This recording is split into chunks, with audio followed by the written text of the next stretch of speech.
obviously, by the title of this one, believe in the Nephilim, not in dinosaurs.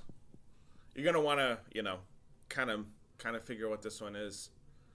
You can prove biblically that the Nephilim existed. You can prove that the Nephilim definitely are an influence on what we have conceptually here as us being ruled by powers and principalities, and then what they represent as far as the Bible goes, right? The giants. I mean, the giants are across the board in every culture, every religion. I mean, there's stories of giants everywhere, right? Throughout humanity. And to deny that is kind of ridiculous, because if you deny that, then you're really kind of denying the fact that these myths and these caves have anything from like Hollow Earth all the way up to Wendigoon did an iceberg tier video on conspiracy theories, but giants across the board, it's not a conspiracy theory. Like, for me to say that giants existed, and there's more proof for giants existing, okay? The sons of God entered the daughters of men to create giants, David and Goliath, as were represented as human beings, part of the 12 tribes of Israel in the Davidic covenant, into the new covenant. But this concept is there. This concept has played all along. And to people say, oh, well, aliens exist, but then so do dinosaurs, but then so do other cryptids, but then so do other, concepts that we have, and we think the earth is this, however old, or this and that. No, it's all pretty simple. It's all pretty defined by the Bible and God. I mean, it's there. It's definitely there. Dinosaurs didn't exist in the Bible, so they never existed. Evolution doesn't exist. I mean, it's these concepts where people think, oh, these things, are proven by science. Well, then what does science prove?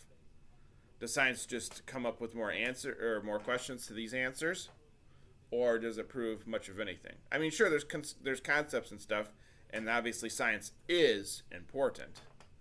But the issue here is that these concepts or these distractions to what the truth is, and the truth is that the Nephilim existed, or the Nephilim still does exist to this day. And not to get on a Steve Quayle tangent, because I don't want to do that either. You can check him out at Genesis 6 Productions and all of his material. He's much more into that than I am. But the thing is that there's also the Lord of Spirits podcast too that I want to shout out. You should definitely check out the Land of Giants, their podcast, because it's by two obviously a bit more credentialed people than myself or Steve Quayle. Those are two Orthodox priests, so that's definitely a must-watch. But anyway, with these concepts, and to say that dinosaurs never existed, but to say the giants existed, obviously it's a little bit more hyperbolic to say one thing and not the other. But science can't prove, or science doesn't have a definitive proof that dinosaurs existed. Science doesn't have definitive proof that the Earth is millions and millions and millions of billions of years old. And even the Big Bang Theory came from Christians. So, I mean, it's so ridiculous, because it's just continually on a space-time continuum of just ridiculousness. It doesn't make any sense. And the Nephilim, they say the Nephilim this, the Nephilim that. They have all these hyperbolic conspiracy theories too with this. But these hyperbolic conspiracy theories, yeah. I mean, Nephilim existed, dinosaurs didn't, bottom line.